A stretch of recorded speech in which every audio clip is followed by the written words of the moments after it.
andito na yung mga bulaklak mga kabayan. So ito ay dadalhin ko doon sa simbahan.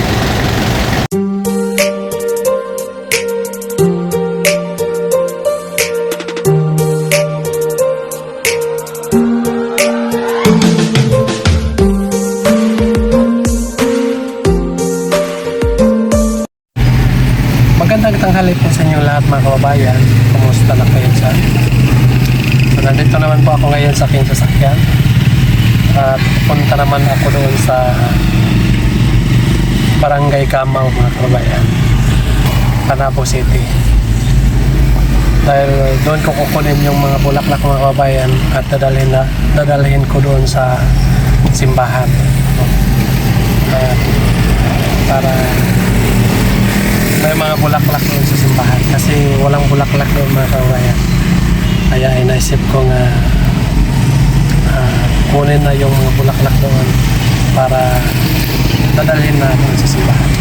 Para ngayong Sabado, so maganda mga kababayan tingnan magsimba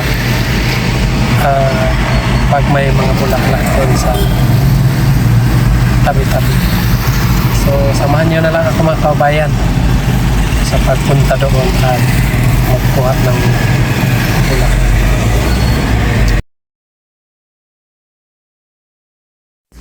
So, dito na ako mga kababayan at ito yung tag-iya. Ito yung Kukunin niya yung bulaklak namin. Saan yung bulaklak niya?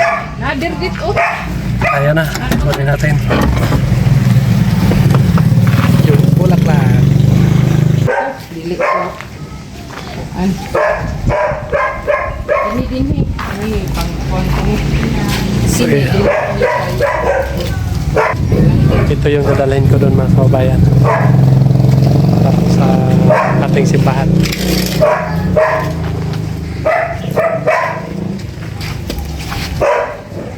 Ito po si Ate Binji. taga Panabo. Kaswagan din. Dito ang bahay nila sa Gamaw. At samahan niyo na lang ako hakot.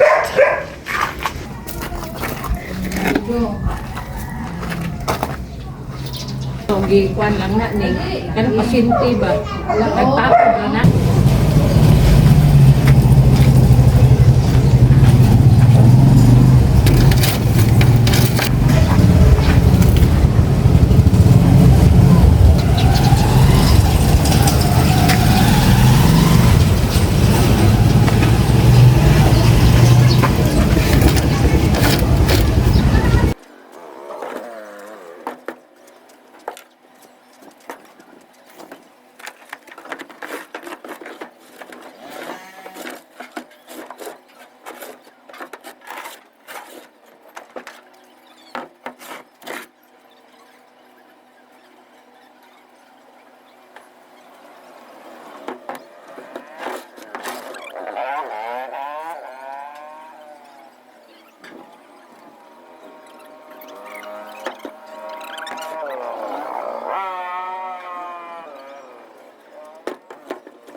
So ito ng mga bulak mga kababayan.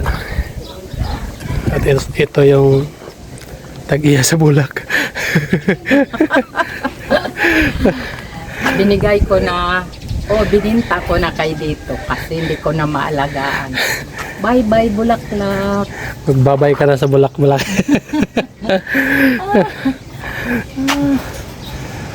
Kapoy pag mag-alagaw ay Lagi. bulak. Yaman to na ko. Sige. Salamat kaya. Thank you. Para So andito na yung mga bulaklak mga kababayan. So ito ay dadalhin ko doon sa simbahan.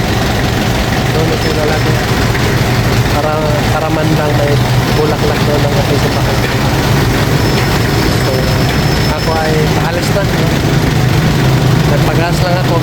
So, alis na. At makita-kita na lang tayo sa susunod.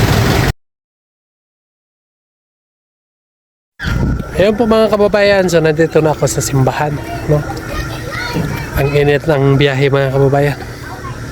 So ngayon ay nandito na yung mga bulaklak natin, no? Ilalagay natin doon sa ating simbahan.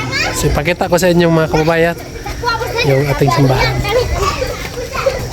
So ito po ang ating simbahan mga kababayan, no? Hindi lang tayo makapasok kasi nakalimutan ko yung yabi doon sa bahay. At saka ito yung mga pamangkin ko, no? Nagdala ng mga bulaklak, kapatid ko. So ito lahat sila mga pamangkin ko ito.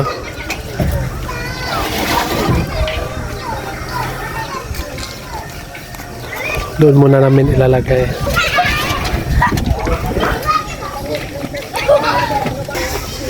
Maganda kasi tingnan mga kabayan kapag may bulaklak ng simbahan.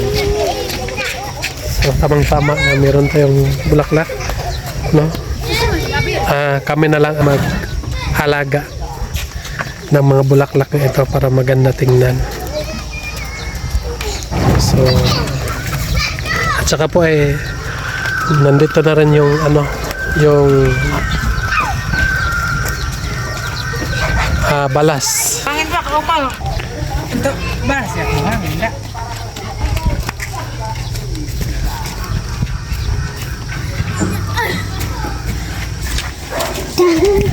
So dito muna namin ilagay mga kababayan ang mga bulaklak.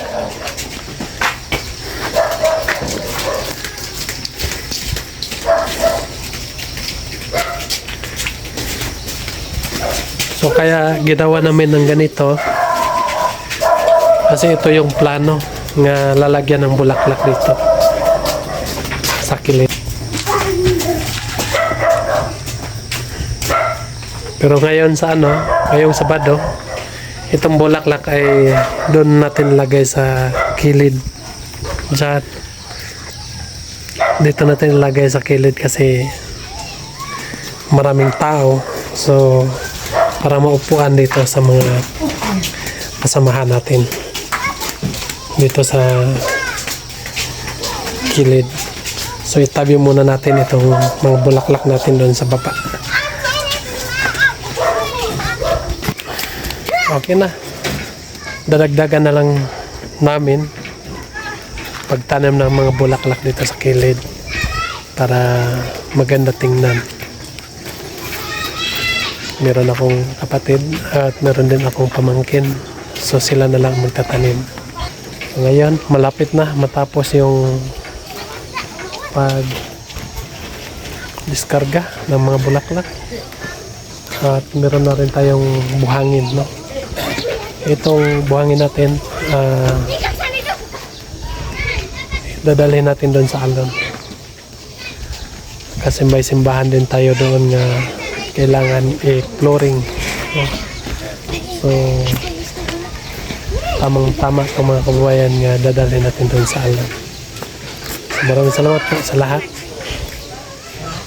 So yun lang po mga kababayan. Ito lang ang update ko ngayon. So ulit ko mga kababayan, pag gusto kayong pumunta dito ngayong Sabado, punta lang kayo dito.